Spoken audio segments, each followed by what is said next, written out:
Hello, hello. I think we Hello. are. We are here, Mike. We're here. We're here. Dan, it was weird. I think Yes. there was a glitch on your end. What? I was There's, seeing there's some. always there's always I a was big seeing glitch on my end. I was seeing some distressing material come up on my screen. I'm assuming it was just a mistake. I think it must have been. It must have been a big mistake. Yes. Big mistake. Much like this, Mike. Much like Yes. this entire venture. Absolutely. You know, I was thinking there's no better time to try something like this than on a major holiday. Yeah, and with your sound glitching in and out, because certainly you're sounding like a robot to me at times. That's fantastic. That's fine. That's fine. I don't All know. right. Is Mike sounding like a robot to you? I can see the comments, but I'm gonna look over here. Okay. So hello, everybody. Luke Pryor, unfortunately, John, Orjan, Mitra, all those types of people. The audio quality and the visual quality, the sound's okay. That's good. That's good. Okay, good. So good. that's how you. That's traditionally how you start all YouTube videos and things like that. Correct. Is by just obsessing about the sound, obsessing about the thing, acting completely unprofessionally, and then Absolutely. Yeah. So I thought, I'm in the new house, and so I've got substandard internet until Tuesday, and I thought, you know what? I'm going to wait until we're live to test out this internet and see how it works. So that sounds like a good idea. So you're all welcome. So the concept of this is it's a complete experiment. It may not work. We are going to do a kind of chat show, call-in show, like they used to do in the 80s, because we like to be, bang up to date with all our, I was watching Captain Marvel the other day. Have you seen Captain Marvel, Mike? I have. I really loved it. Yeah, it was good. And I turned to my wife and said, because it's meant to be, it's retro, it's set in the 90s. Right. I turned to my wife and said, I can't tell this is retro at all. This just feels like life should be. Right. Really. This is of the minute. I have a Nine Inch Nails t-shirt just like that. Exactly. This is bang up to date. She's looking pretty trendy, actually. So yeah. Absolutely. Okay. Yeah. So what we're going to do is we're going to do a kind of chat show type thing, call-in show. The way it's going to work is because we're just held together with gaffer tape and string. Really, is I'm going to give you an email address, which is sporadicallybored@gmail.com. Pretty easy to remember. We've gone out of sync. Yeah, I can't do much about that. Yeah. Wow, this is disastrous already. I think.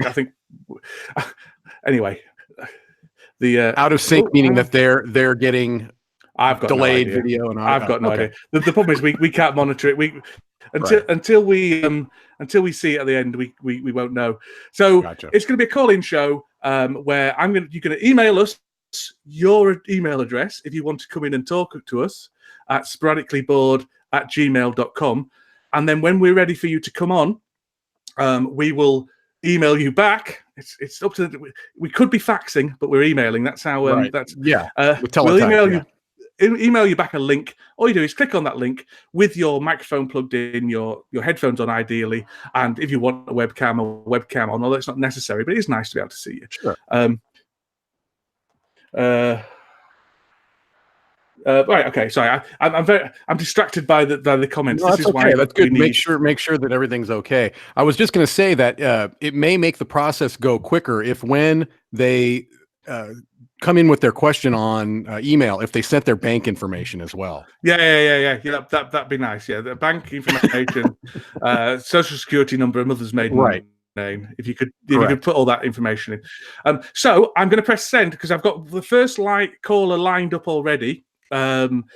Because I wanted to make sure it's worked. So I'm gonna press send on that, and hopefully Mr. Luke Pryor is ready and willing and waiting to come on. So again, if you want to come on, then all you need to do is press is send an email to sporadicallybored@gmail.com, and then we will reply with the link. Now, obviously, we can only reply to certain amounts of people. Right. With a certain number of people, and it'll be almost random because we are not organised at all. No, basically. and we haven't figured out how to get a financial component to this so that we can, choose with the financial monetize it. Correct. Now, theoretically, Luke has seen the message I've sent him, so he should be on his way. So we're just waiting for our first caller. Yes, come on, Luke. I knew it was a mistake to ask him. He's an idiot. He's an imbecile. But he's not a pillock. Luke. Is the pillock around?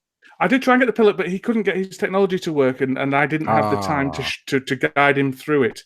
Right. I'm just going to send him some berating through the emails. Please do. Is it working? Because this could not work. It could. No. It's on the way. Oh, good, because it's not like I gave him any further prior warning. Is he in his car? Yeah. I said, could you be our first caller so it can go smoothly, Luke? We said. Right. Yeah, and no. So I'm going to go hot to the emails. All right. No one sent us an email yet. Yeah. So now, speaking of emails, Chris Yee has. Go on. Sorry. Oh, he has. No. I was just going to say, we just realized as of maybe 4 hours ago that we had already set up this Sporadically Bored Gmail account, and so we got on there today. Yeah, and there were a number of emails that had been sent to us, some dating back to 2018, and so I think we're going to try to respond individually to most, if not all of them. But if any of those people happen to be listening, we apologize. We just had forgotten that we'd set up a email account and never opened it. Yeah, and that's the way we roll. That's the way we roll. Right. We got branding left, right, and center. I'm just right. If you just hang on a minute. Wait a minute, our first caller. It's a young child. It is. It's not working. No. Come on, Luke. You can do it. I've got faith in you.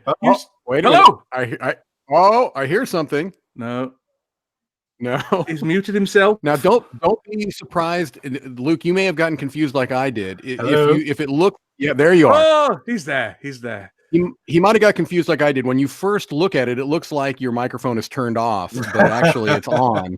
And if you click it, it'll turn it off. So it's confusing. It's very confusing. Hello, Luke. How are you?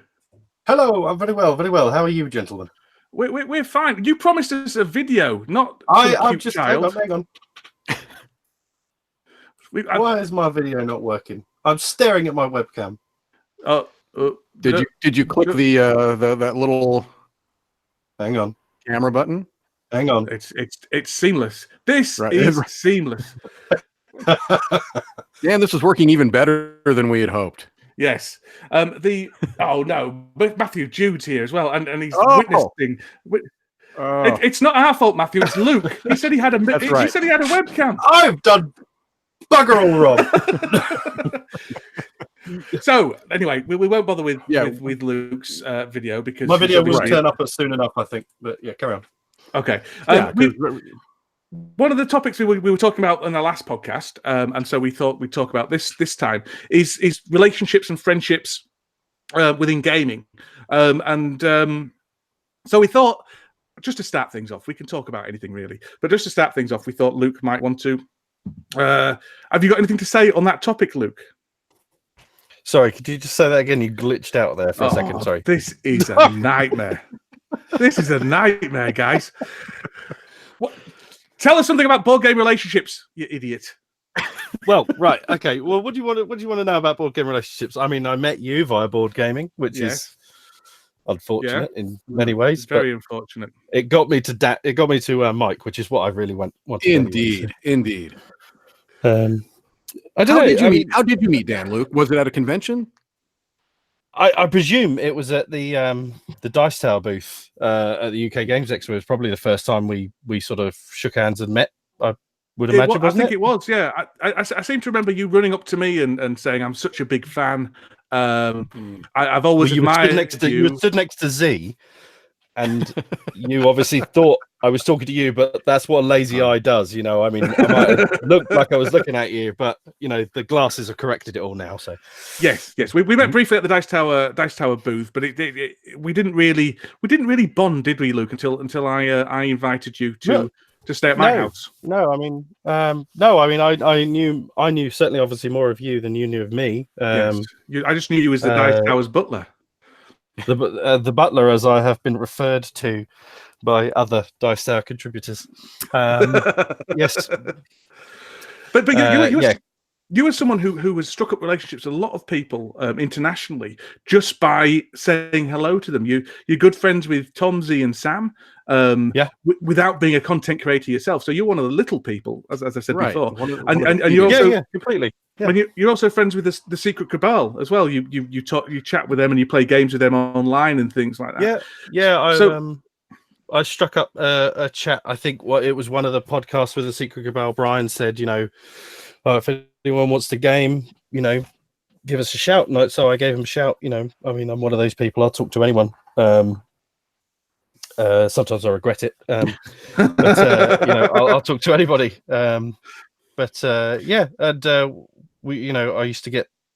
Me and Brian played for ages online, and then what's it called? Tabletop Simulator came out, which made it a little bit easier to game. We used to use things like Kotaku and all these other, not Kotaku.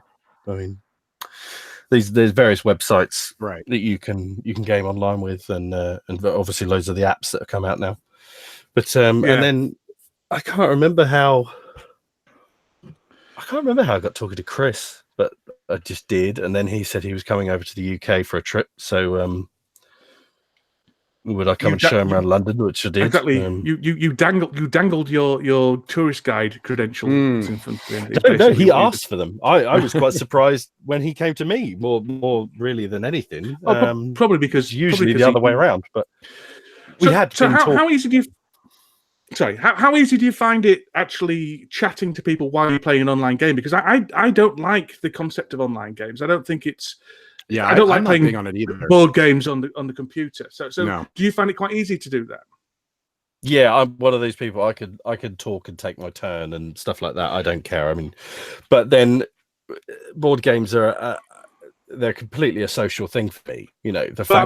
Sorry, you might have missed. I said online. So when you're playing, So are you playing with a microphone and things like that? We talk like no different to playing like Xbox or whatever. Just chatting to your mates. We use Discord, which is a common, for anybody who games online. Mm-hmm. We've always. I have no issue with that. Doesn't bother you at all. No. So let me ask you this, Luke. How many of the people that you've met through board gaming do you consider to be actual friends now? Not friendly with, not acquaintances, not somebody that you might chat with online once in a while, but someone that you consider a true friend. Well, I mean, I hate to say it. I really do. But I would count Dan as a friend because he won't stop messaging me. So clearly he needs a friend. So I'm happy to take that mantle on. No, I mean I would count Dan as a friend. I've having got to know him really well at Aircon over the weekend and driving back and forth. We're very like-minded. We've got very similar senses of humor. Right. I'm absolutely happy for him to berate and take the piss out of me as much as he is happy for me to do it back to him.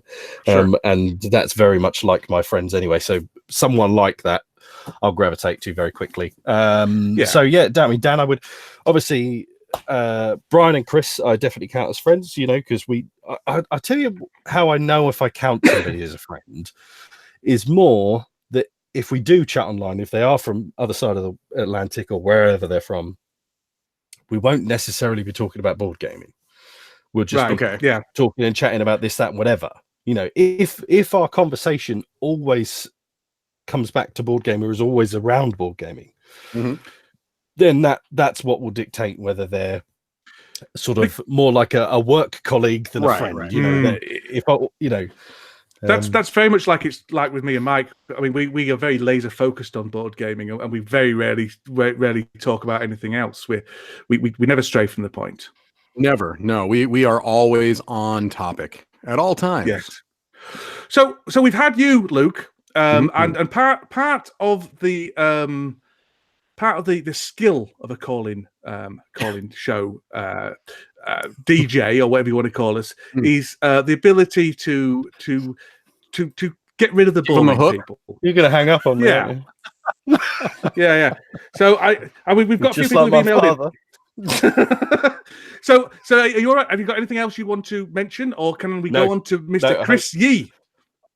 Feel free. I hope it okay. carries on well. Well, Luke, I want to say this: you have the joy of being the very first caller to Sporadically Sunday, and it was wonderful to have you on.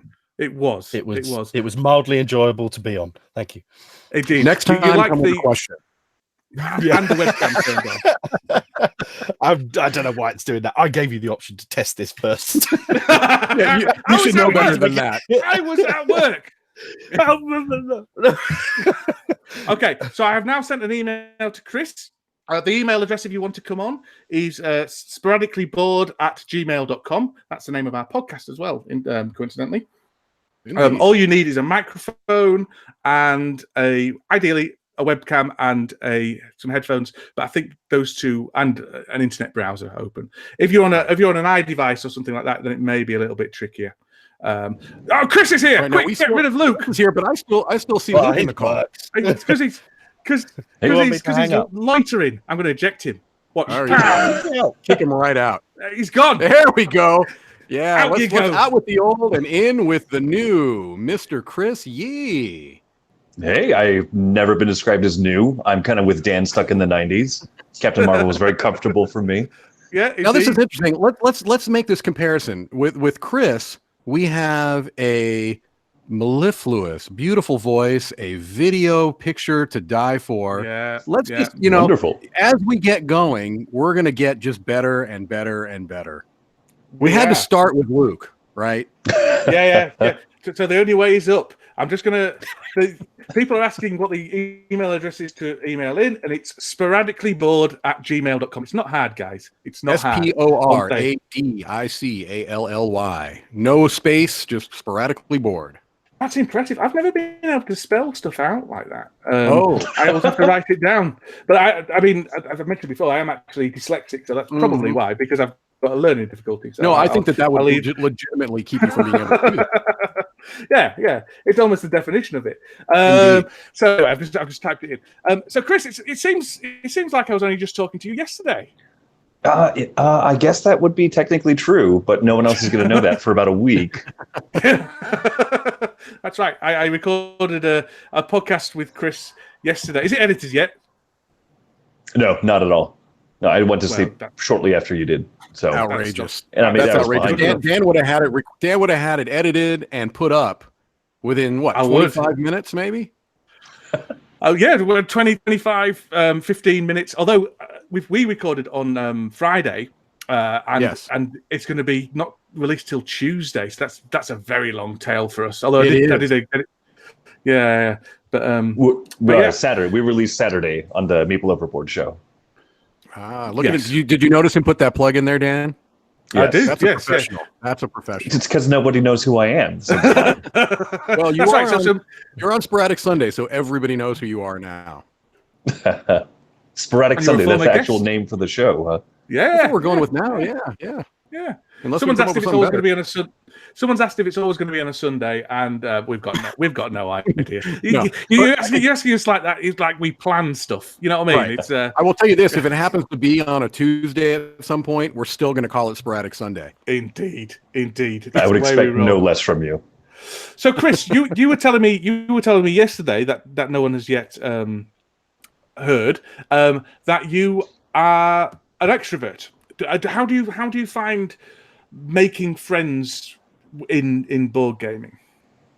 So I tend to find it pretty easy. I'm one of the people that is typically very comfortable going out, talking with people. If someone walks up and says, "Hey, can I join in the game?" I don't know, it's 5 out of 7 times okay with them sitting down and, "Oh, hey, my name's Chris. Good to meet you." Yada yada yada. Mm-hmm. So I find that fairly easygoing. But I think it's easier because games exist and because I know I don't really have to talk with this person that much over the course of the next hour and a half or so. and most of the talks need to be teaching rules and answering questions and stuff.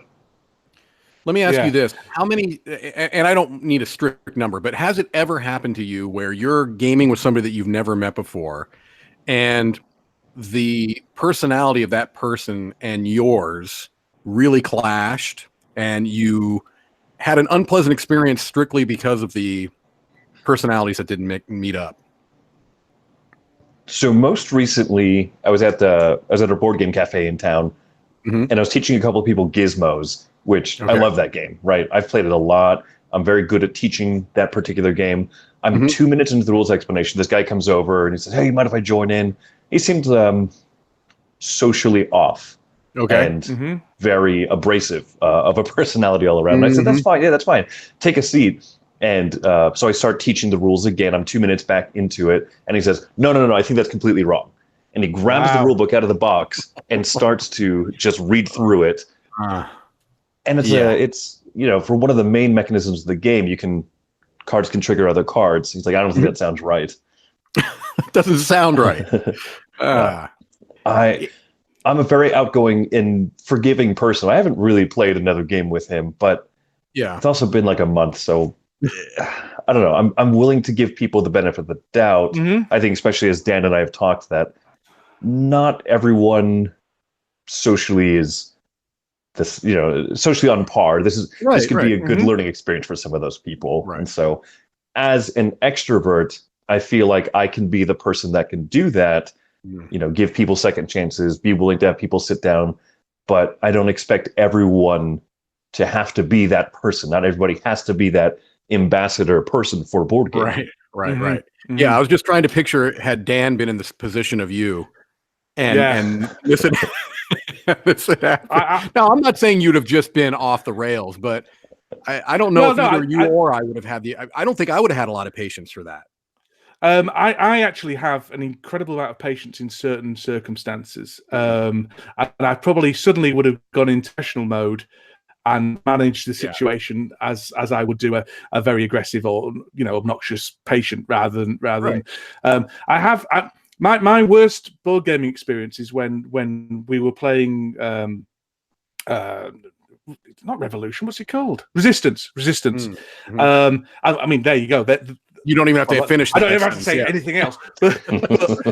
But one particularly obnoxious and socially awkward member of our board game group, the wider board game group, came over and started trying to dungeon master or GM the experience. And we were doing absolutely fine on our own. And you could feel, because the resistance relies on everybody being part of it, opening up and playing the game and being part of that magic circle, you could feel the entire group just close down and go, "I really don't want to be here anymore." And no one was speaking, and he was just trying to direct everyone what they're going to do. "Okay, now everyone do this." It's like, it was really, really awkward. It became all about him. Yeah, but he was oblivious to that. Really, he thought he was doing a fantastic job of help facilitating, and he has a habit of trying to GM games. So dead of winter, he'll sit out and, "Don't worry, I'll GM it." It's like, no, we don't need you to GM it. It's not made to have a GM. Yeah. And if it was, we wouldn't be picking you to do it. Right. And it's quite difficult to tell somebody that. Yes. So there. So I've got other people who are desperate to come up. They're emailing me like cats and dogs. Let's go with that one. Yeah, cat and dog. So I'm gonna ask. I don't know their name, so this is gonna be interesting. So I think we should go with people who are. That's what I need to do. People who haven't been guests. We've got a lot of. We'll have a mixture. That's a good point. So I'm Chris, going to. It was nice talking to you, but we don't really have any use for you anymore. Yes, that's fair. I've told my one funny story. I think that what I will say on my way out is that always remember the most important thing about life, the secret to it all, is that. That's how rude. That's just like Chris. That is just like Chris. I thought he was going to say, listen to the Meeple Overboard podcast. That's what I thought. That's what I would have done in this situation. So I've emailed a chap called Board Game Social Network. I don't think that's his real name or her real name. But we will see. That would be a mouthful. That would be an interesting name. Yeah, we shall see who turns up.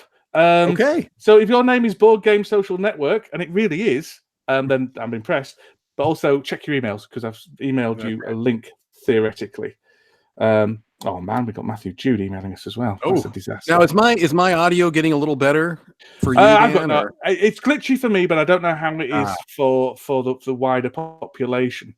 All right. Well, just assume that I've been saying a lot of really intelligent and funny things, even though you can't hear it. Just assume that. Yeah, I didn't hear that actually. The only thing I heard of that was even though you can't hear it. Okay, fair enough. So calling Board Game Social Network. Calling Board Game Social Network. Are you there? Hello, Board Game Social Network. They'll be desperately trying to press something or something like that. Yes, indeed. Oh yeah, we've got a number of different people. Yeah. I'm taking a look at the Gmail as well. Yeah, I like Matthew Jude's his what would you call it?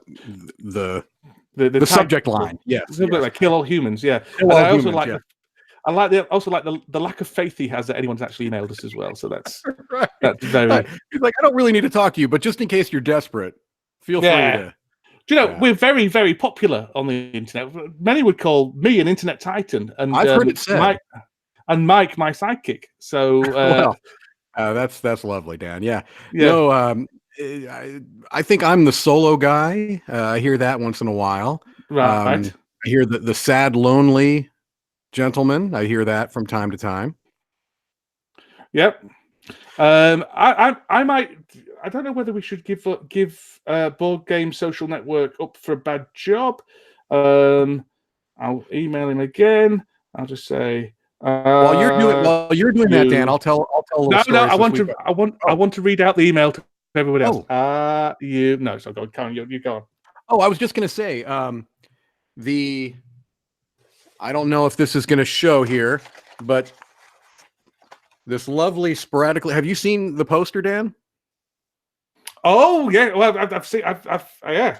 Look at that. Yeah. Well, you sent me a picture of it. Oh, I did. Nice. Okay, yeah. Well, now everyone can see. This is a lovely. I haven't gotten it framed yet, but that's coming up at some point soon. That lovely poster. It's going to go in my old game room area here. Do you notice I've got my Dice Tower poster up? I do. I don't have one of those posters because I didn't go to Essen, Dan. I've never been to Essen. And speaking of friendship, I would love to go just because there's so many people on that side of the pond that I would count as friends, but I've never actually met in real life. It's good. Although sometimes you run into Marcus Brisman, so that's the downside. That is a shame. That is a shame. Yeah. Okay. I'm still sending you an email. Paste. Okay. Send. He says, "I'll be a guinea pig," and then he's not responding. Board Game Social Network. Yeah. I see that email as well. So, do we? I think. Well, I've just sent another one to him. Okay. He says, sorry, it was Chrome usage only. Go to the next person. Oh, nor did we. Apparently, you have to use Chrome. It's a Chrome. It's a Chrome only deal, huh? Well, I'm gonna skip the next chat because we will come back to that person. But I am also gonna. So Mike Austin, who's definitely a name I recognize. Indeed, and has not been on the show. Has not been on the show. So I will email them. And that's a problem Luke had as well. It's Chrome only, so perhaps we should mention that when we're giving out the email address, which is sporadicallyboard@gmail.com. If you want to come on and have a chat to us, I don't know how long we're going to go on for. At least this was really a proof of concept more than anything else. Yeah, we're using Google Hangouts because what I actually wanted to use was either Skype or Zoom, but the process of doing that is really, really difficult. I'd have to use another program to capture that and then send it through to YouTube, and my computer basically isn't up for it. And also I couldn't quite work out how to get my audio on there as well. I could get Mike's and anyone else who's called in, but not my audio. But the reason I wanted to do that, that's not really a problem, though, Dan. If we don't have to listen to you, that's really not a huge issue. Well, hey. Hey. We've got It's our Mike new... Austin. Hello there. How you doing? We're fine. We're fine. Well, I'm Lovely, fine. Mike. It's good to see you, Mike. Yep. No, this is kind of a surprise. I didn't think this was actually going to work. I'm using my phone, actually. Oh, right. So, Okay. That's interesting. This is experimental Good to know it on works. my end. You Yeah. know? That's all right. Now we know we can tell people with a surety you can use your phone if needed. Yes. Mhm. Did you have to download an app or anything like that? I had to download Google Hangouts, the actual app Right. for Hangouts, and it prompts Okay. you to do that automatically when you click the link, actually, Right. if you're using an Android device. So as long as you have that going, it'll be just fine. So no problem there. Awesome. Good. I've recently bought Wingspan, Mike. Look, I've got a little Oh. Wingspan egg there. Those colored I've got eggs that some mini eggs. frustrated me so much. Yeah, they are a tease, those eggs. Well, they were mechanically a tease because whenever I saw early screenshots of all the components of the game, I thought that they were going to have a mechanical effect based on the color, and then when I played it, I'm just like, oh wait, they don't. They're just eggs. They're just points. Cool. Yeah. All right, fine. The amount of disappointment on my face whenever I first played it was rather shocking, I think. Oh. Yeah, well, you can always leave that for an expansion. The colored egg expansion. I'm waiting for it. That game's Yeah. right for expansion, though, isn't it? Just more cards and different countries and all that kind of They've stuff. already said, yeah, they're going to have European birds and South American birds potentially, and Swedish birds, Swedish fish. Swedish fish, yeah. They could do a fish span. Can do it's right for expansion. Fish span, mammal span, insect span. You're gonna hear Spick and span. Do they have spick and span in the UK, Dan? What's that? Sorry. Do they have spick and span in the UK? The cleaning product? No, we have not the cleaning product. The term is known. I'm going to put my microphone on mute because I've got a mouthful of mini eggs that are really crunchy, and I'm feeling very self-conscious about. So you I'm going to put on mute, and you go ahead. You and Mike have a quick chat. You mute it. This is good actually, Mike, because I will tell the people watching. I don't know how many people are actually watching right now, but Mike and I are friends, and we met through Dice Tower. Do you remember the first convention we met? We both were working at Origins. Okay, at the Dice Tower booth last year, Origins, right? Yes. That was very first time I met anybody in the Dice Tower, actually. Is that right? I was all online, mostly through me and Rob Searing, because I worked through Dice Tower News.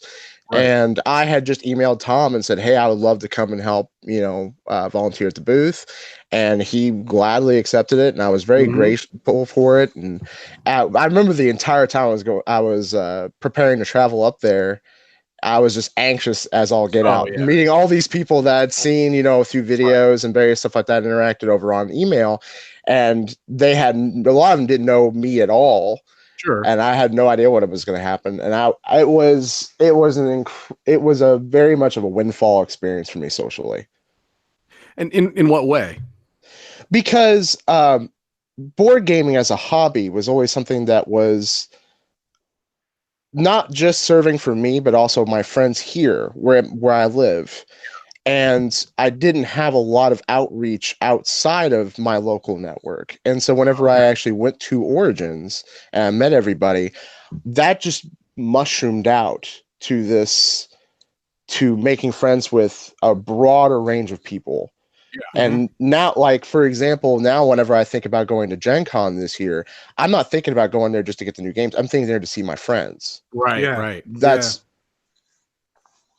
which makes it even better. I mean, obviously, because at Gen Con especially, it's such an overwhelming experience. And Dan, I mean, Essen I'm sure is the same way. I think they're pretty much analogous, they're just these massive things.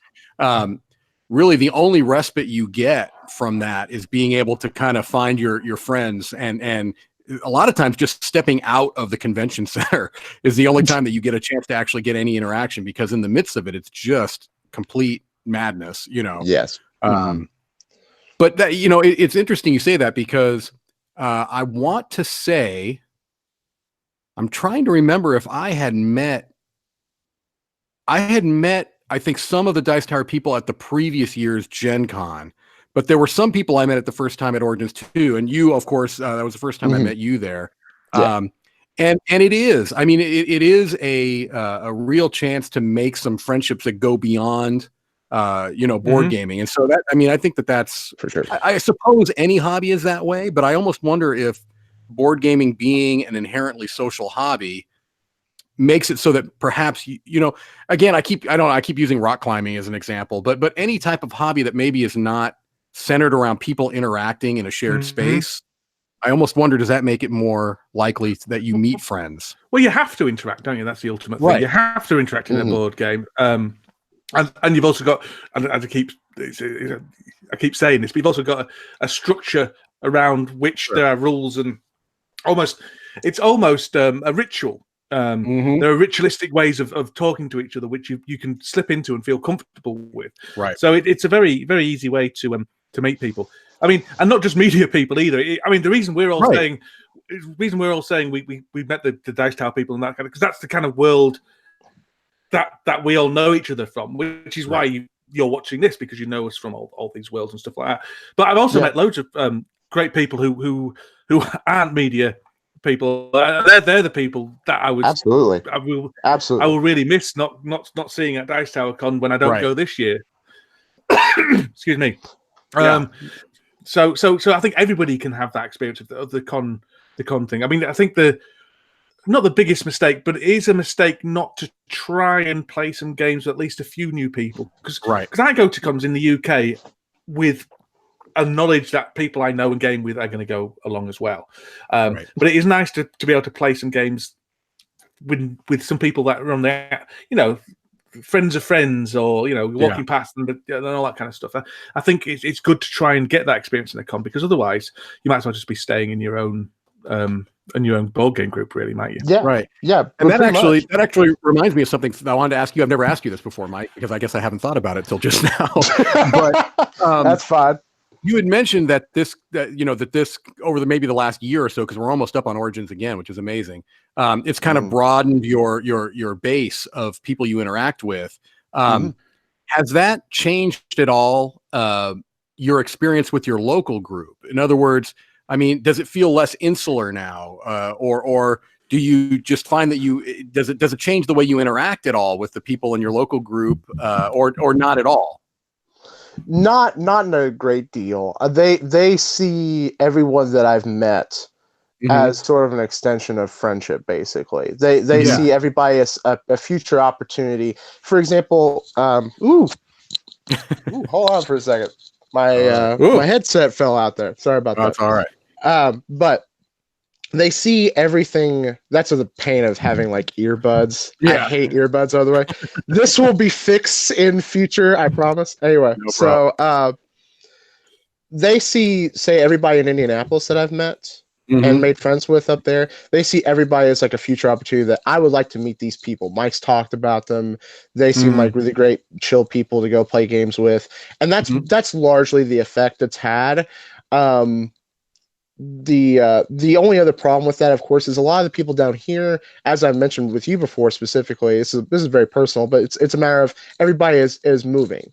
Sure. So they're all leaving. They're all having their own. They're going on their own, adventures in different states and things like that. So, with that in mind, they realize that those opportunities may not come up. Sure. But they're very supportive of the friendships that I'm making, because they know that this hobby is important to me. They realize that this is something I've wanted to do since I was a child, that I've always wanted to be in game development since I was very young.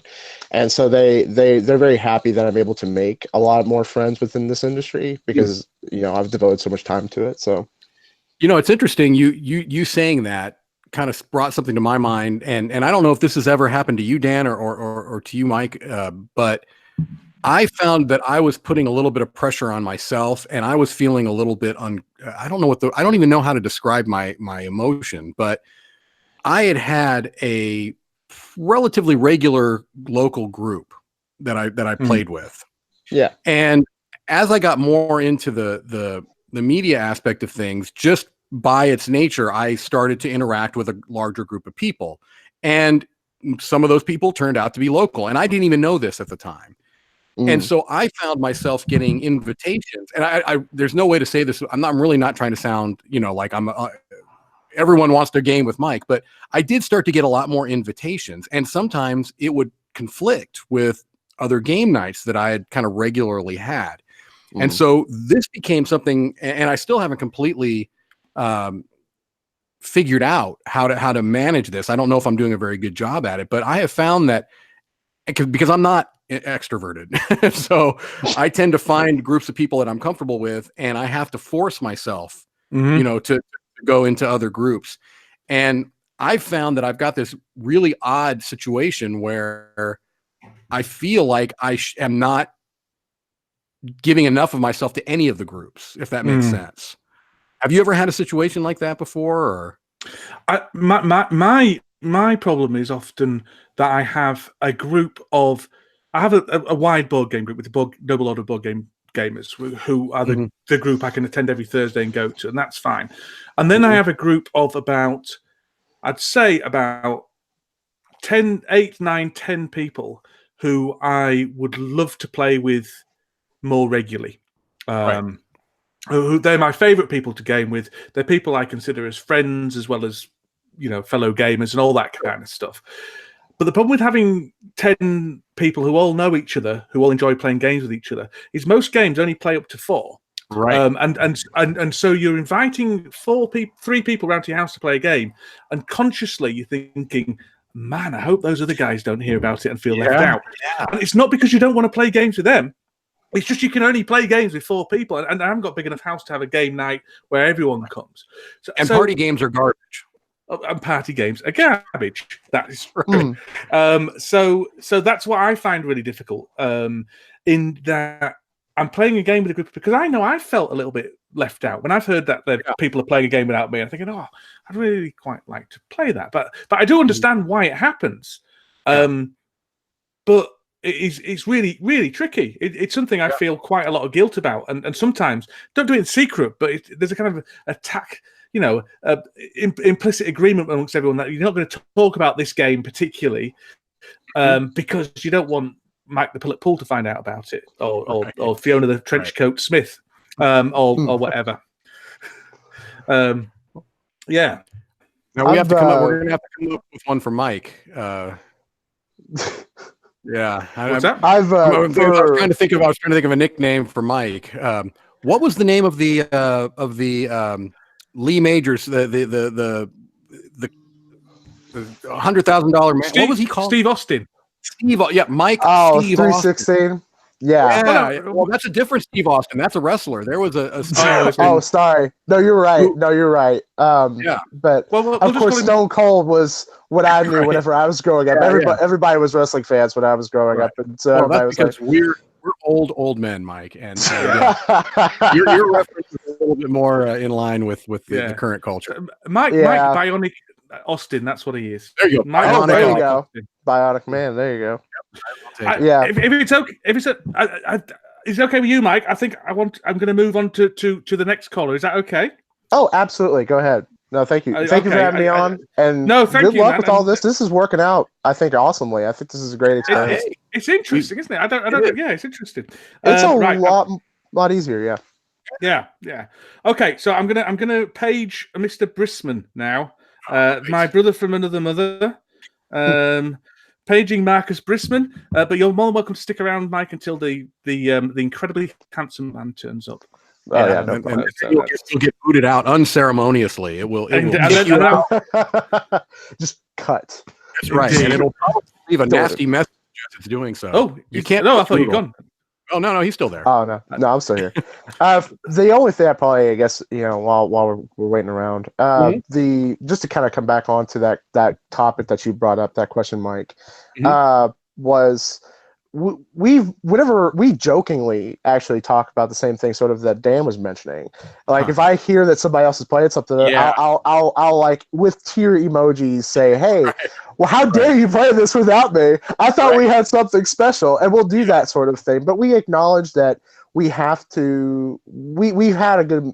We have a lot of different groups. Each of us.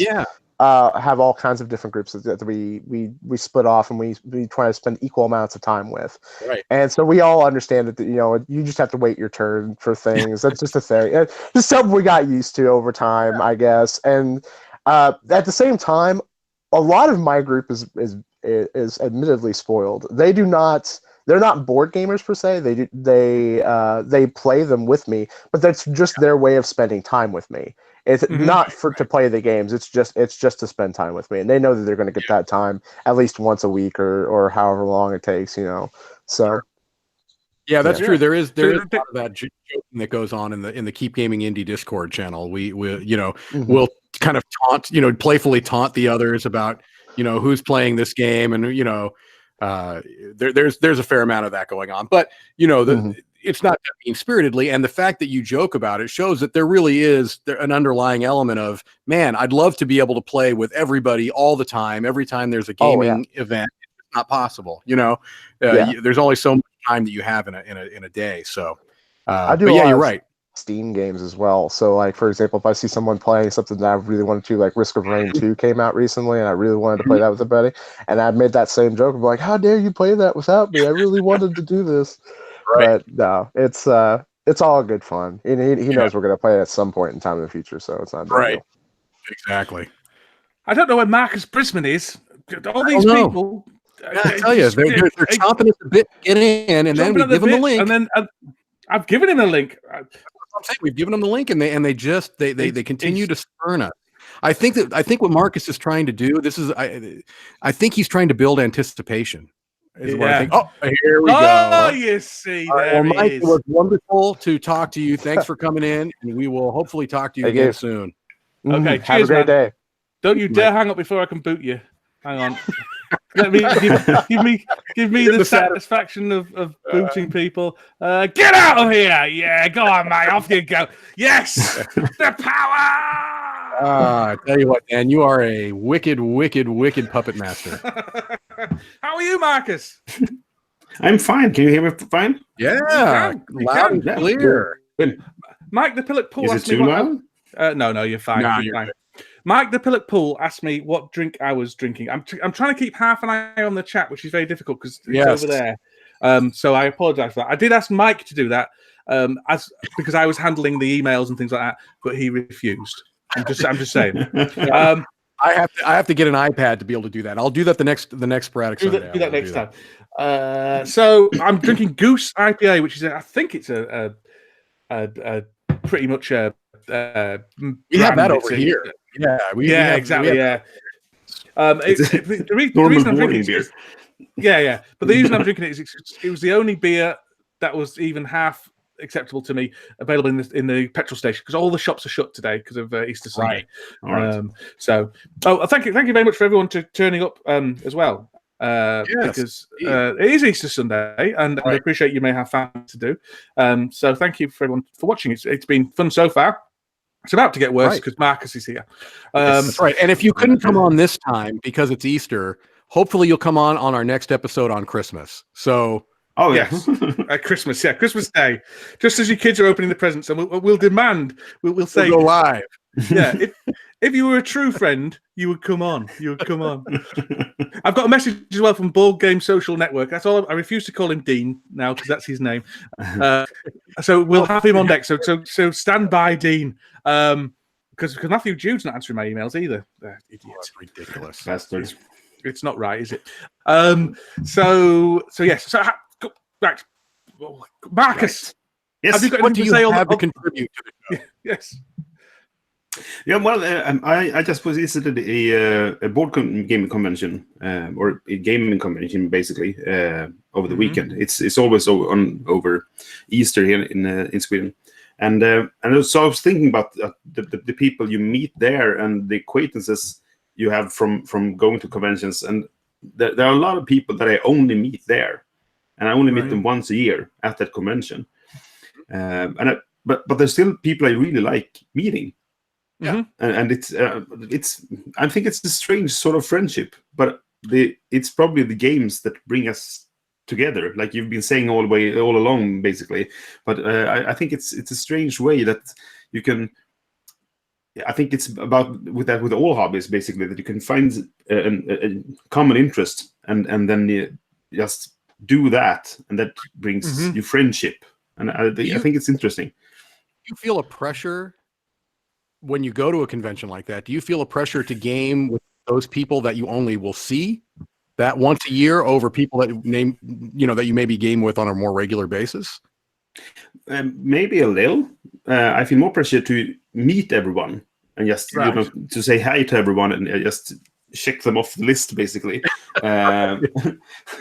Because as I get older, it's basically about I want to go there and game with the people I really like. And some of them are people I don't meet regularly otherwise. So. But it's more of a checklist to I have to say hello to everyone so no one is left out, and then I can game with the people I really like, basically. So you've never played a game with Dan, then, is what you're saying?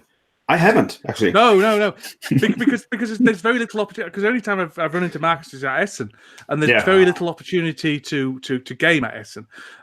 Really, you can do it in the evenings, but I've always been really too tired to do. Yeah, I think you were leaving early the day after, so you had to. Rest. And also, mine and Mike the Pillock Pulls Essen Adventures, which we're not doing this year, but we have done for the last 3 years. Is very hit it hard, hit it strong, and then leave, because we're there for a maximum of 24 hours. Really. How come you're not doing it this year? I think I've done it for a while. I might go next year, but I'm no longer doing the Dan and Cora stuff, and so the need to get new kids games is gone, because that, as I've said previously. In fact, I've said everything now. In fact, I was convinced that I'd only have enough material for enough board game opinions for 2 episodes, and then I'd be spent. But we've managed to eke out 23. Because I've been talking about completely superfluous other stuff. You get a very interesting story about forks in next week's podcast. I'd just like to say. Well, Dan, we're going to get at least 10 episodes out of Batman, so don't worry about it. Exactly. So, but as I can't remember. As I said before, I these days I think Essen is less and less important because you can get the games there so quickly after Essen, whereas previously it's been 6 months and they've come out in dribs and drabs. Well, that's certainly how it felt to me. So you haven't got much of a jump, and you're paying premium prices and your hotel and your ticket and your plane to get over there. Definitely, it's a lot of fun, but as a buying exercise, it's not wonderful. It's not wonderfully efficient, rather. But for kids games, it's fantastic, because you very rarely see these amazing kids games. They're not reviewed everywhere. They're not talked about everywhere. Right. They don't show up on the hotness list and things like that. And so the only chance you get to see them in the flesh and to go around and buy them is because there's a plethora of kids games in Essen. It's a real big thing there. So, but because I'm not doing that anymore, and I've got a lot of kids games, I don't really need any more. Then the pressure to go to Essen is kind of gone. I probably will go next year or maybe the year after, just to catch up with people. But this year is a no. I imagine you're still going, Marcus, are you? Oh yeah, I am. For me, it's like I also feel the pressure to go, because I've been building connections with publishers over the last I think 12 years going there, and since the magazine I write for it's not that big. It's a small magazine in Swedish, and it's only in Swedish. So I don't get sent many games. So my chance to get free games to review is to go there and get them, because then they don't have to pay for the shipping, and then that lessens the cost for them. So that's my way to get as many games as possible, basically. So I get free games, but I pay to as you said, the ride there and then the living end so it's not that free anyway.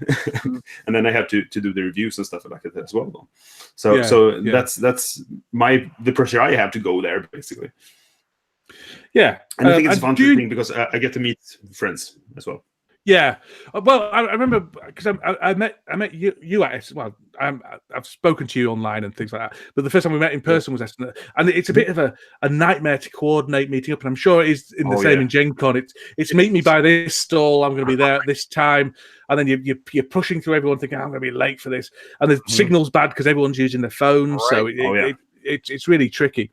So I ended up meeting. I ended up meeting you. Go for it. Go ahead.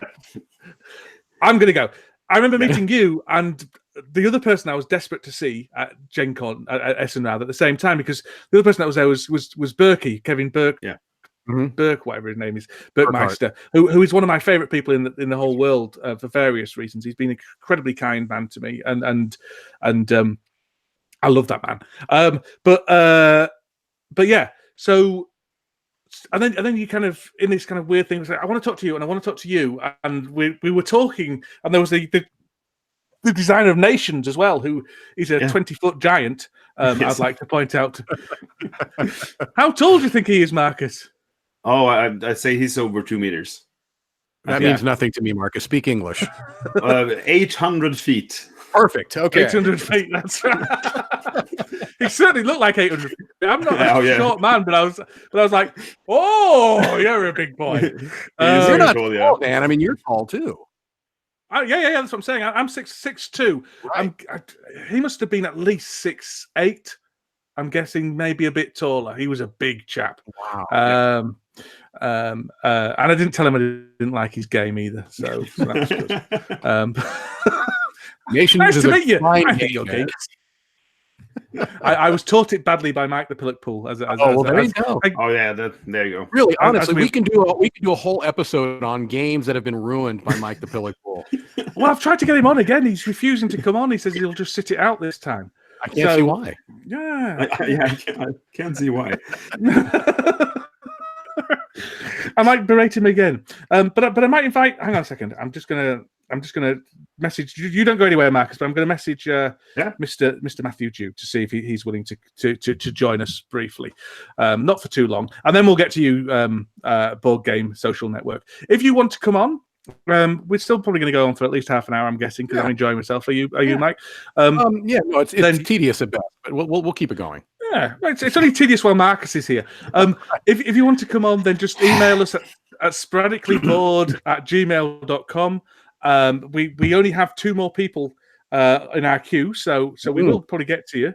Well, saying that, it depends how many people email us, but feel free to come on. I might actually let if Matthew does turn up, I might actually let him co-host with you for a while, because I have drunk 2 cans of beer.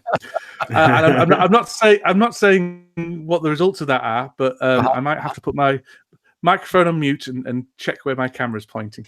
In fact, I'm going to go do that now, Mike. Oh, man. Dan, you do that, and I'll speak with Marcus for a little bit. Okay, that's lovely. Sure. I was just going to say earlier about when I was talking about how to organizing the meetup. I was basically we spent more time on trying to figure out when to meet and where than we actually talked to each other when we met. Yeah, I can imagine. Because it is complicated. It is, and how are you supposed to say I'm going to be the guy with the black backpack? There's 450,000 exactly. of them. So, and then we meet by this booth, and then it's like, which one is that? Yeah, we'll meet by the Asmodee booth. Yeah, which of the 300 Asmodee booths are we going to meet by? Gen Con at least has and they may have this at Essen too, but Gen Con, from what I understand, the big difference there is that Gen Con has one major hall for the vendor hall. There's a number of different halls that have game areas and different things, but the main vendor hall takes up one huge room, and those halls all have numbers. So you can say I'm in the 1200 aisle. That gives you a little, but still there's so many people that it's almost impossible to get anything else. I was going to ask you, Gen Con is. I've heard that Essen is not a great convention for playing games. Oh. Gen Con is the same way. It's not a great place to play games, but at Gen Con, most of the game playing takes place at hotels around the convention center. Is there something that's analogous for Essen, or is it just not a game playing convention at all? No, there's a lot of playing in the hotels. I mean, if you go out and walk around in Essen, every hotel window you look into, where there's a restaurant or conference room or something, there's people playing there. But there's no playing almost at all, except for testing games in the booths at the convention. Gen Con has a large gaming room, right, where you can game whatever you want? Well, just recently they do. This was not something that was there before. What they did was, believe it or not, they the convention center that Gen Con is held at in Indianapolis, which is my local town, there's an underground walkway to the National Football League stadium, which is it's an indoor-outdoor stadium. They can close the roof, basically, if they choose to. So basically, last year, I think it was the first time, if not, it was the year before that, where the entire floor of this football stadium, American football stadium, it was basically gaming, open gaming. I think I saw pictures of that. Yeah, it's really a very intriguing experience to walk there, and you're clearly in an American football stadium. And there's even people sitting in the stands just kind of talking. The biggest thing that struck me about that was the difference in sound inside the convention center. It is an constant and never-ending hum of noise. Yeah, it's just this incredible white noise variant, a component. And when you get into the stadium, the way that it's been designed and the way it's been engineered is to funnel sound into the stands. And so there's hundreds, potentially, no, and more than hundreds, thousands of people playing, and it is almost silent. It's amazing. You go from this incredible, ear-deafening, just never-ending background hum of noise to walking into this stadium, and there's still thousands of people there, but it's almost like a blanket of calm has been placed over you. It's really a really intense experience. That's really good because one of the things I don't like about gaming at a con is that kind of white noise of and I find it very difficult to enjoy myself sometimes. At Aircon, if you get right in a busy bit, I'm like, there's just that little bit of edge to you. I mean, there's places in Aircon where you can go which is quieter, but you're just that little bit on edge. And it doesn't. I prefer gaming. I like gaming when there's more than one group there. That gives an atmosphere and things. But maybe 4 or 5 groups in the same room is probably ideal, I would say. Right. Can I tell you a fun? I'm not sure it's fun, but a sound story from Essen. Yeah. There was a couple of years ago. There was a sort of a world record for Settlers of Catan, or it's just Catan now. But they were trying to set a world record for the biggest game. So they had one of the halls in Essen. They had I'm not sure how many people were playing, but it was a lot of people. Maybe 5, 6, 7, 800 people playing at the same time. But long tables in the hall. And it was all automated. They had a big screen in one end that said the number, and it was the same number for all the tables. And you could trade between the neighboring islands and stuff like that. And I stood by watching them playing. It was really fascinating hearing the sound in there because everyone was talking at the same time. So this was this bus that you're talking about, and then there was there was a ding sound that said, okay, the next number is coming up soon.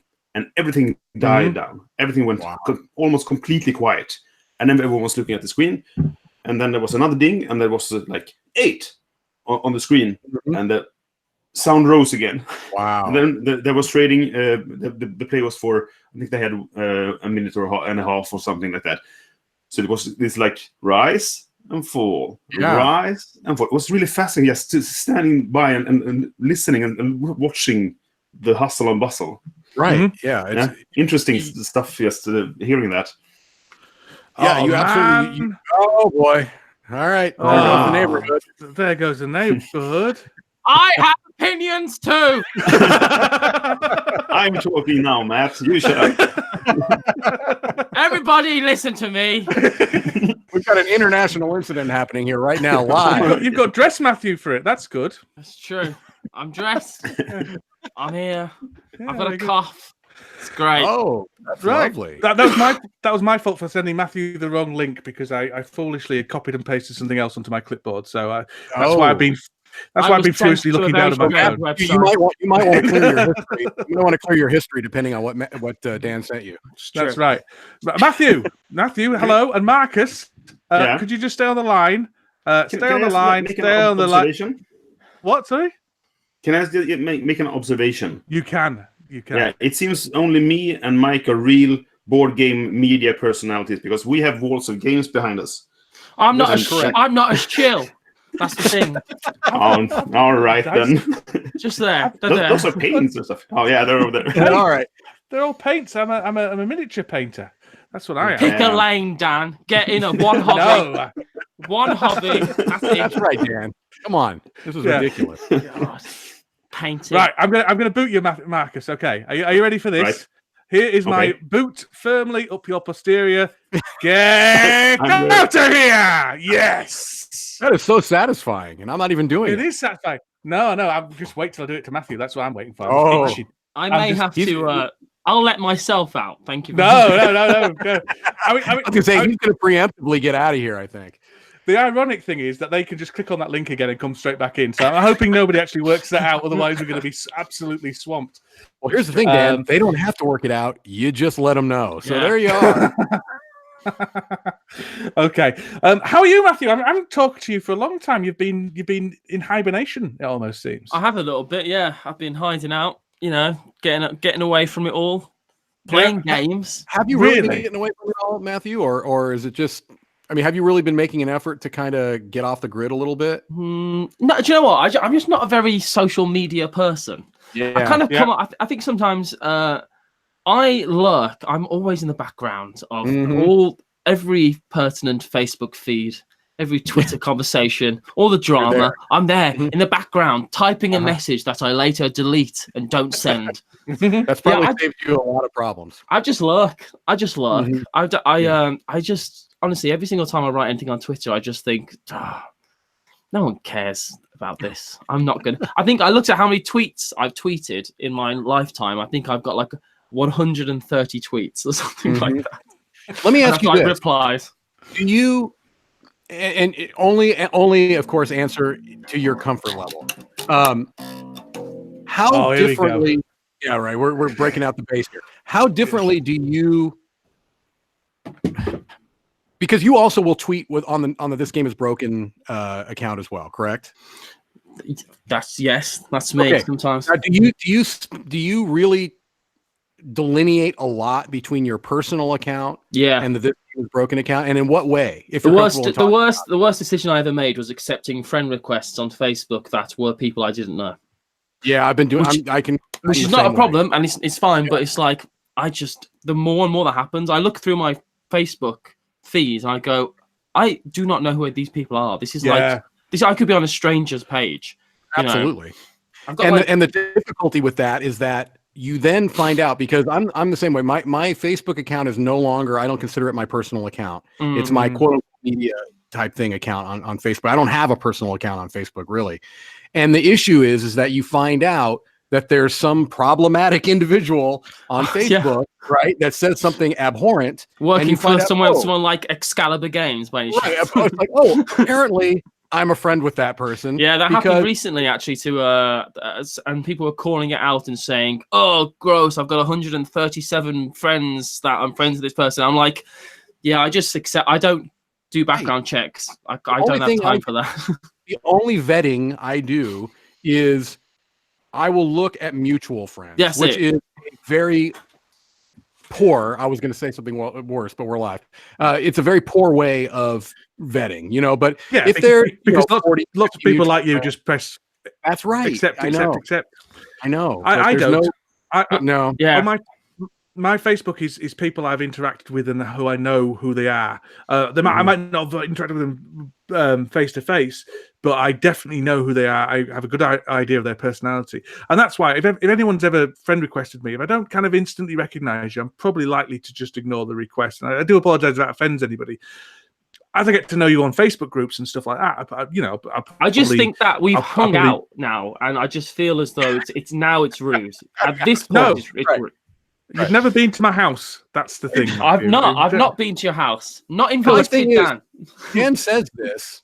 He says, well, I'm not going to accept your friend request if I don't know you. And that's fine. That's his personal purview to do. I don't think that it's necessary for him to give them the middle finger emoji before. That seems a little over the top to me. The fact that you have a GIF of yourself mooning them from a bus. That's unfortunate. Yeah, I'm going to show you a picture now. Oh dear. Okay, I'm going to show you a picture. This is not particularly relevant, but this is a see that? Yes. That my daughter Cora drew that this morning, and she says I've got to whenever I send a smiley emoji instead, I've got to send that picture to people. She says so. That's impressive. So that's kind of the laughing so hard you're crying emoji, I think. It is. So there you go. That's what children these days draw. They don't draw Batman or Superman or anything like that. They draw emojis. Or at least it wasn't a poop emoji, you know? Yeah. Well, Mark Cook's in the comments, and he's not sent me an email to sporadicallybored.com. sporadicallybored at gmail. Yeah. Yes, he hasn't sent an email to my website. About to come on the show, and after I've been on his Facebook Live group as well. After you've suffered through the technical rigmarole of that was horrendous. Actually, he doesn't know what's going on. He's got no clue what he's doing. That Cyclops. Right. Matthew, just because I feel like we have to try to somewhat pretend we're on a topic here. I think you've been pretty outspoken about.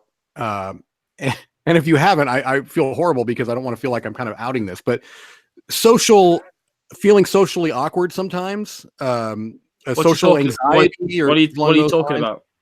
I feel like you've said this in a public forum, but I don't want to make assumptions. Oh yeah, in that private conversation we're having, Mike.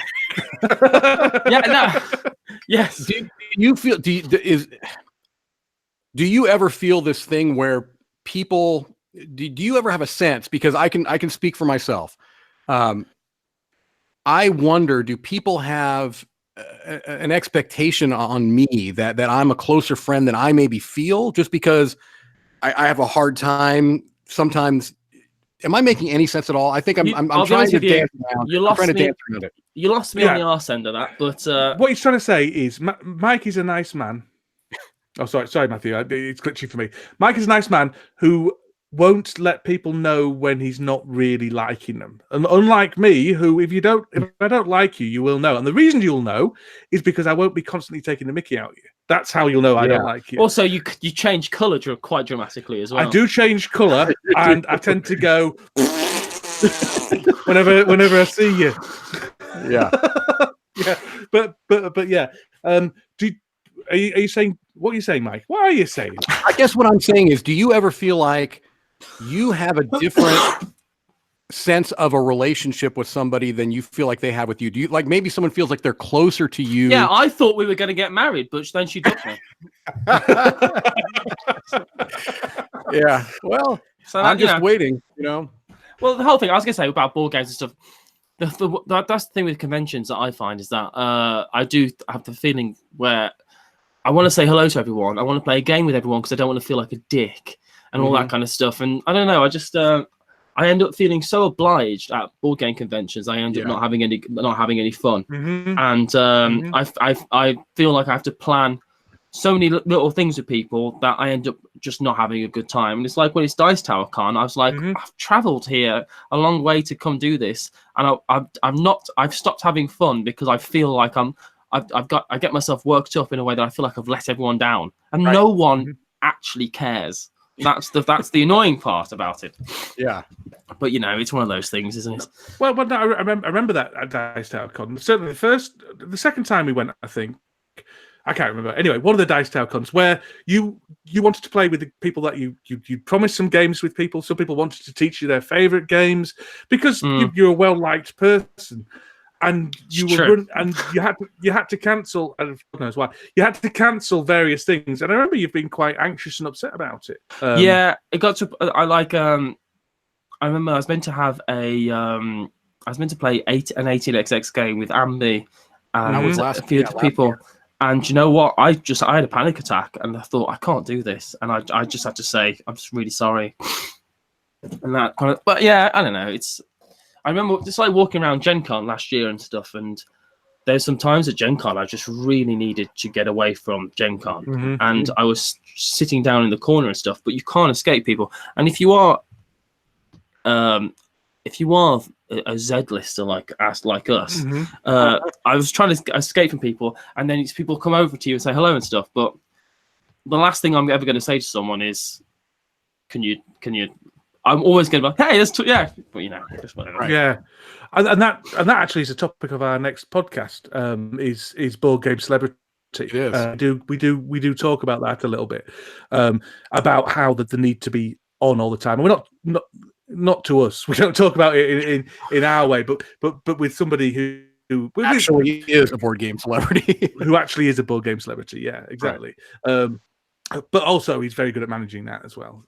There's about 3 board game celebrities in reality, though. Let's face it. That's in reality, there's about 3. Who would you list as the three board game celebrities? Board game celebrities. Mm-hmm. None of them would be designers. Yep, I agree. At all. I think well, maybe Eric Lang. I would maybe. He's distinct. People know what he looks like. That's part of the. Perhaps that's part of the criteria of being a celebrity. I think Tom, people know what you look like. Yeah, it's Tom Vassell. Yeah. Quinn specifically from Shut Up and Sit Down, and what's his name? Rodney Smith. Wesley Crusher. Wesley Crusher. Will Wheaton. That's about it. That's it. Felicia Day, but no one. She's not going to be at the convention. Well, we didn't have any of those people on. Do you know what I mean? She's not going to be at the convention. Who else? I mean, who else? I'm trying to think of anyone that might be. I think anyone that might be recognised outside of the very specific environment of a board game convention. Mm-hmm. There is no one. That's I don't know. That's probably true. Yeah. I was recognised. I was recognised in public in the real world. Were you? Right. Yeah, I was in what was it? I was in a police station, a New York airport, and I thought, heck, someone's recognised me. Then I realised they had just got off the plane from Gen Con with me. So that's yeah. Well, that happened to me in Manchester Airport on the way over to Eston as well. Yeah, well, I don't want to talk too much about celebrity because that may well be the topic of another Sporadic Sunday. I will just say quickly that as far as board games and friendships go and stuff, Daniel Hughes from Sporadically Board, he invited me to hang out and have fun and stuff, and that kind of got me into that side. So I'd have to thank you for that, I suppose. It's fine. I was wondering on Aircon 2 on my own. I think at the time. It took me about 20 minutes to the kind of person I am. It was my first board game convention. And I spent half an hour on the phone to my brother outside the convention because I was too nervous to go in. And I was like, I don't want to do this. And but yeah, it was fine. It's good. It's fine. Yeah, and then you came in and I said, put these glasses on. Put these on. We're going to delve into it, and if anything, I've overtaken you. Really, if we think about it in the real world, I would say. So. I think you've always been. I feel as though I dwarf you. I think that's reasonable to say. I think the shade that you fall under is from the moon of my ego. So if you shadow a Titan, what does that make you? Egomaniac, I think. A narcissist. I was delusional. Yeah. Oh, sorry, I've got another call, so I'm going to go. Okay, that's fine. If I got another call, I mean, I'm just going to hang up now, so you can't. Yeah, because you can't get booted. Yeah, see, that's how he's a professional. I booted him. I booted him, Mike. Yeah, I guess. There you go, Matthew. Enjoy that. How'd that feel on the way out, buddy? How do you like the taste of them apples? That's what I say. I do. I've invited Dean. Dean's the last one that we've got on our email list. So if you do want to come along, then send us an email at sporadicallyboard at gmail.com. If you don't fancy it, then that's absolutely fine as well. You can always come along. It's on a non-holiday. On a non-holiday. That's it. But that's good. Look, we very much appreciate everyone who's watched us. Indeed, it's very nice. This is going relatively well. I think it's working relatively well.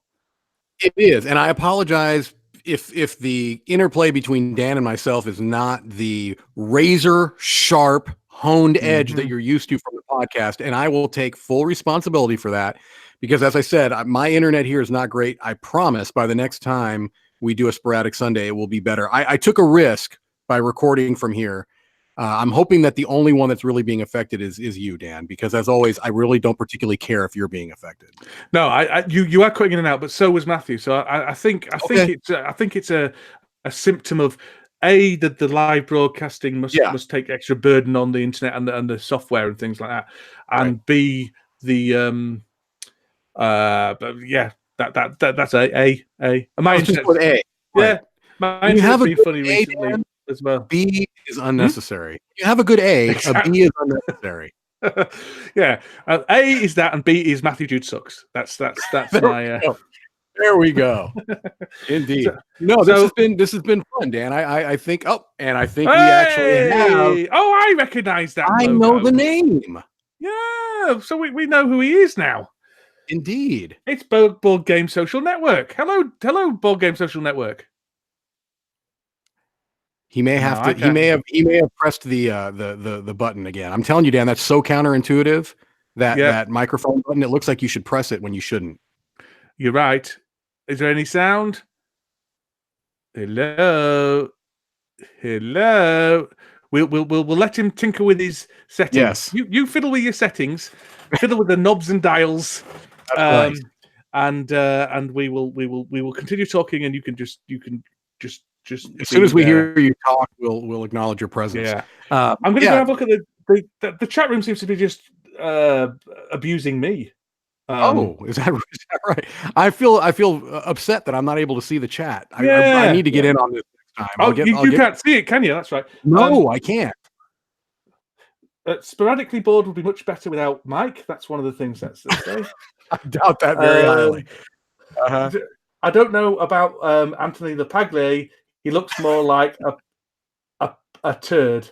It says that's a bit harsh. Yeah, the fact that you had to struggle for what you were going to say, it makes that maybe a little bit less believable. Yeah. Damn it. Damn my poor improv skills. But no, I would need to get in on this. Is there is the chat going along well? It is, and do you know what someone said? Sporadically bored would be much better without Mike. That is somebody has legitimately said that. So wow. So I thank you very much, Chris. I much appreciate that. Your check is in the mail. So that's good. So we will. Shall we spoil who's on the next? Right, well, there's no spoiling, is there? Oh, here we go, Dean. Hello, Dean.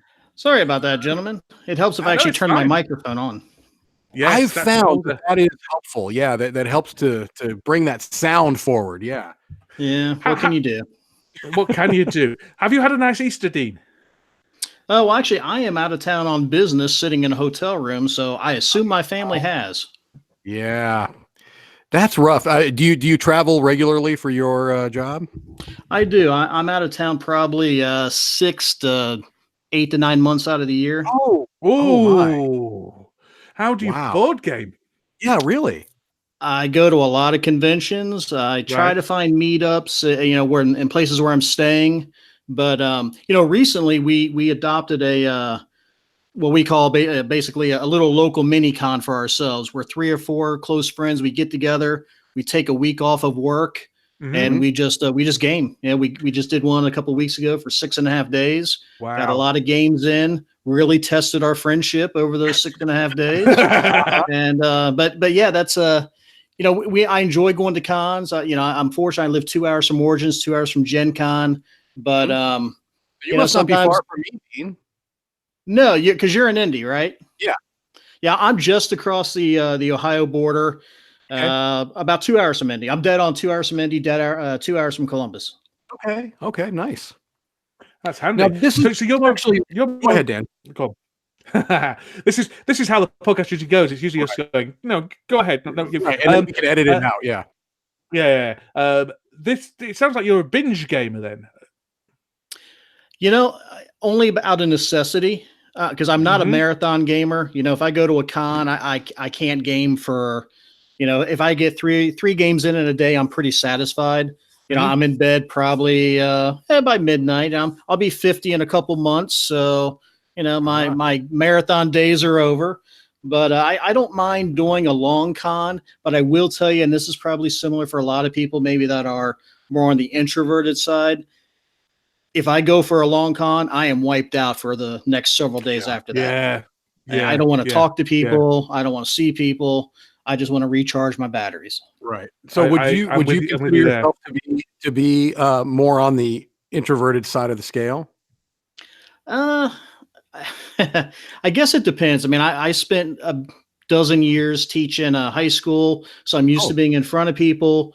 I'm interacting with people all day long for my job.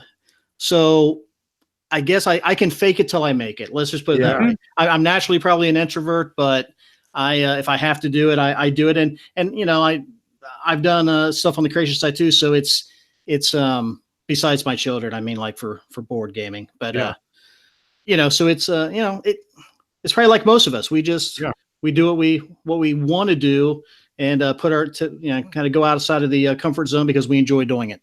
Right. And this is interesting. It sounds like we have a lot in common. You may or may not know, Dean, that I'm currently a high school teacher. Now, well, until the next podcast goes out, that's apparently.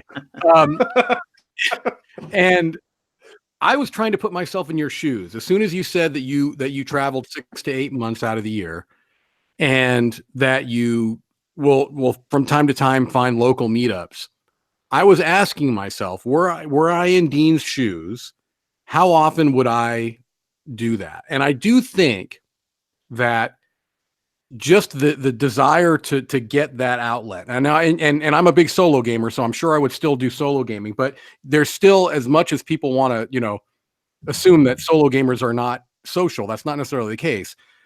I would feel that desire, but I wonder how often I can do it. Is this a struggle that you have, or do you just pretty regularly take advantage of those local meetups? No, I'd say it's a struggle. I mean, I bring a lot of solo games with me on the road. I'm not opposed to solo gaming. It's not my first choice, but there are days where I would rather solo game than have to go and confront the unknown of what's going to be at the game store. Right, because it's a crapshoot. You don't know what you're going to get. And I've walked into many. I've made the circle around the perimeter tables. I'm like, nope, out the door I go. So back to the hotel and set up a solo game. Yeah. What if you don't mind answering this? What are some of the things that will cause you to say, I'm out of here? Well, let's touch the third rail of the hobby, shall we? So, okay, yeah, just what you're comfortable with. Yeah, well, I mean, a lot of it is a proportion of, let's say, Magic players to board gamers. It's the space. I mean, I've been fortunate. I was up in Minnesota, and the FFG, the Fantasy Flight Game Center is there. Absolutely amazing place. Yeah. And I've been to others that, there's just a hole in the wall, and they're really nice too. One of the best ones is in Mission, Kansas. Best game store I've ever been to, and it's tiny, but it is dedicated to board gamers. So I know it sounds kind of snobby to say, I don't want to share space with the Magic people, but birds of a feather flock together, and that's just kind of how it is. No, I could totally see that. Yeah. I think it's the prospect of walking into a meetup or a board game and not knowing anybody, and I mean that takes real guts for me. I don't. Yeah, I don't think I could do it. I mean, I don't think I could do it. I mean, I set up a board game group so I didn't have to do that because I was inviting people I knew to do it. Right. Do you know what I mean? So what's the best way? Because I'm very interested. I mean, I don't have responsibility for my board game group anymore. I handed that over to the kind of collective. But for a long time, I was the benevolent dictator of it. So I had the control of all the reins. And I was very keen on welcoming new people. What's the best thing a meetup group or a board game group can do to welcome people in your experience, do you think? Well, I think if they, it doesn't necessarily have to be the organizer, as long as they designate someone there to greet the person when they come in, and try to keep, as a new game is starting, maybe try to keep an open spot available for, at least a few minutes. Now, I don't know, every board game group, maybe everyone shows up on time, but generally you have some stragglers. But if you walk in and every game is taken, then that's going to be hard. And to tell you the biggest thing that I hate, that's the hardest for people, is when the meetup says we're starting at 5 and you get there and clearly everyone else has been there since like 4:30 and all the games are started. Right. I Yeah, mean, that's now I've just wasted, especially if you have to drive across town. Back in the day when I first started going to conventions like Origins and not so much Gen Con because not nearly as much open gaming, but I used to go by myself, and I would either go to the board game area, and I would I'd do the walk of shame where you kind of just walk and you hover around the tables hoping someone's gonna ask you to play, and do you have the nerve to go up and ask hey, even though they clearly have the player wanted sign out there, you still have to initiate that. So I know over the years, as I've made more friends in gaming and we kind of go together as groups, we need to as a group make a more conscious or conscientious decision to put those player wanted signs out. Invite people that are there by themselves into the game you're playing, and we do put the player wanted signs out. Now, I also happen to wear a T-shirt underneath my other shirt that I can rip open and say, "No, not you." When people come up and want to play with you, but we talk about it being a community, we talk about it being inclusive, but we all like to game with people that we like and that we enjoy being around. Yeah, it's really tricky. I mean, one of the things that I found myself really battling against, and it felt bad to battle against it, is people finding the people that I like playing with, and then huddling, and as you say, turning up 10 minutes early to start the game so they can play with each other. And on one hand, that's really not beneficial for the health of the group, because it's not beneficial for people coming in. On the other hand, you can't blame people for wanting to play with their friends, especially if the risk is, that they're going to end up with the one guy that no one wants to play with, for example, or something like that. So it's really tricky. I mean, our group does have a designated person each night who is in charge of welcoming people in making the game and not starting a game until 10 minutes maybe after everyone's come, in order to make sure there's a space for things, and that has worked incredibly well. But there are other things that need doing in a board game group, which we perhaps haven't handled quite as well. I've noticed Jamie Buckley has just turned up in the chat, and he's now the kind of unofficial benign dictator of my board game group. He kind of benign dictator. Yeah, benign dictator. That's what I used to call benevolent dictator. Well, benevolent, benign, whatever. Some might call him impotent, but I wouldn't. That would be wrong of me to say. Yes, that would be awful. Yeah. So Dean, I'm sorry, Dan. I feel awful because Dean, we've interacted quite a bit on Twitter, haven't we? Twitter, Facebook, and Dan made fun of my dead mother. I remember. Yeah. No hard feelings. No hard feelings. No, that's fine. I've done that before, and I should have learned my lesson. Also, I wasn't unique. No. I think this is a lesson that all of us of the age of kind of 40 and up need to learn. Is that don't make your mother jokes anymore, because there is like my father has passed away, and I would take it just as well as you did, Dean. If someone someone makes your dad joke and you say, well, actually he's dead, and it's like, oh, great. But yeah, that's a lesson for us all to learn. Don't make your mother jokes after the age of 40. Yeah. But thank you for taking that in good grace, Dean. Yeah. Not so much thank you for bringing it up again, but thank you for taking it. Well, you can't miss a chance to make you feel bad. Exactly. Jamie's just said he prefers a reluctant dictator. So reluctant dictator. Okay. And that is very much what he is. But Jamie's the person. Sorry, I won't keep going on about Jamie. But Jamie's one of my favorite people as well. I don't really say that often enough. But Jamie's the one who got all those badges that I sent you done. Yeah, a lovely enamel Noble Order of Board Gamers pin, and I think he spent quite a lot of money on getting them and expected other people to buy them, and no one did. So, there you're welcome, Jamie. Yeah. So thank you, Jamie. Although I paid for it. So Dean, was there anything else you wanted to mention? No, I was just going to say, I think that the title of your show or the topic with the the relationships in board gaming. I thought this was going to be more like of a dating show. Sort of thing. There's not really many women on this chat.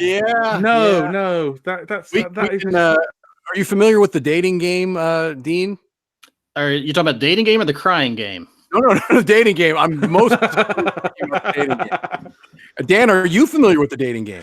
We have a similar game, and I'm also familiar with it from the movie Mallrats. That's right. That's right. Yeah. It was called Blind Date in the UK. Okay, that makes sense. Well, I was gonna say, I'm sorry that we were not able to, but we can do the dating game send off, that kiss. That. Mwah! Well, I knew if I was following Matthew Jude, my prospects were pretty slim.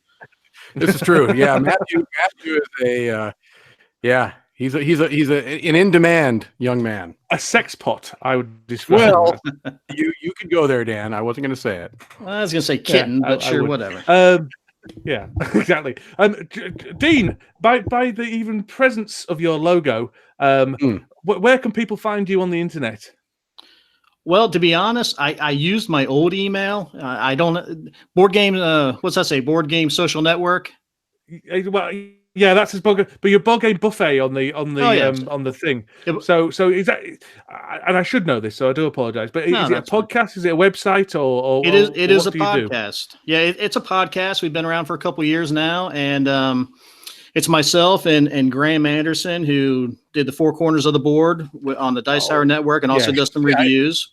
Familiar with the name, yeah. Yeah, so I know this. Sorry, I always feel bad when it's my memory, not my dedication. That's all right. On a side note, Dan, if it makes you feel any better, a couple of years ago when it was your first visit to the Dice Tower Con, we saw you and we looked and we said, you know what? He's really not made it enough yet for us to actually say hi to him. So we walked on past you. Yeah. It turned out fair play. That's right. Yeah, there we go. I've just downloaded episode 41, Grand Strategic Games. Zach and Dean discuss 3 grand strategic games. The lamps are going out, Hitler's Reich, and God, this looks heavy, man. Let's say I'm getting the podcast. Well, let me preface that.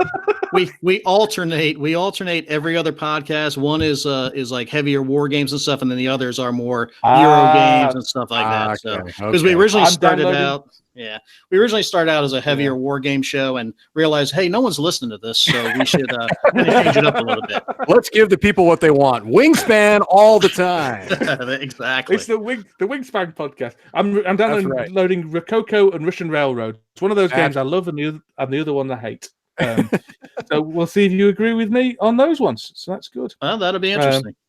Yeah. Oh, Valley of the Kings, that's good as well. So there you go. So I think we're gonna wrap up. I'm just gonna check the email, check no one else has suddenly tried to jump in, because I'm more than happy. I don't see anything. No, I don't see anything either. So thank you very much for everyone who's been here and called in. That's been really, really good. Thank you, no one, for doing racist rants. That's the risk. That's the risk. Unfortunately, yeah. So thank you very much, Dean, for being a reasonable human being. Indeed. So we're going to wrap up. This is going to happen again. We don't know when. We'll give you a few days' notice when we know. It depends on our availability. It probably usually will be on a Sunday, because that's a good time for most people to catch it, because it's now 10:30 for me PM. It's 5:30 for Mike. The West Coast is awake.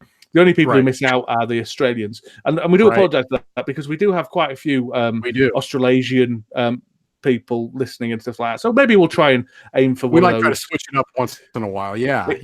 It's tricky because coordinating 3 time zones that's so disparate like that is very hard. I mean, I record my podcast with Lee, who's in Australia, in the mornings, which is evenings, but that's the absolute middle of the night for Mike, if you see what I mean. So it's very difficult to do that, but we'll have a go. You can always watch it in retrospect anyway.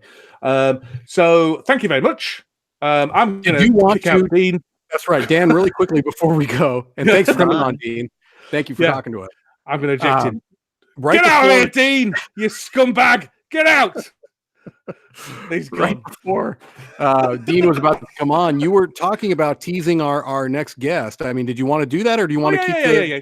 So the next podcast will release on Tuesday. The reason we're doing that is because our download, well, because we're shallow and we like the numbers. Indeed. We want the numbers. And the download, if you will, as Chris will tell you, it's not sensible to Chris Yee will tell you it's not sensible to release a podcast on the weekend because it doesn't get downloaded as much. And it's Easter holidays. It's a public holiday tomorrow in the UK. Is it in America? Who knows, Dan? I don't know, honestly. I'm working, but I think a lot of people may be off. Who knows what Trump's done now? And we're live. Grand old public holiday. So it's a public holiday. So it's going to be released on Tuesday. It's going to be Eric Summerer, who, according to Matthew, isn't a board game celebrity, but I would classify him as a board game celebrity, who's a very nice man and a friend of both of ours, because we're friends at the start. Indeed. As a matter of fact, I think when we promote this podcast, we need to make sure that we mention that Matthew Jude stated definitively that Eric Summerer is not a board game celebrity. That's it. And in this podcast, Eric Summerer, exclusive, you heard it here first, talks about fiddling with David Bowie's balls. He absolutely does. He does. He really does, guys. He really does. He does. So, and if that doesn't hook you, I don't know what will. That's what I'm going to use on the Twitter. I don't think Eric's going to be happy about it, but that's what I'm going to use in the promotional. It was nice to have Eric on the one and only time. So. But I forgot to get him to sing our theme tune, which is what I meant to get him to do that. So maybe we'll have to do that another time. Yeah. So anyway, we have talked too much. Thank you very much for watching. And we will leave you with this incredibly wise, life-changing word of wisdom from Mike Delisio. Sorry, Mike, take it away. Aren't you going to cut us off? No, I'm waiting for you to say. Okay. I'm waiting for you to say.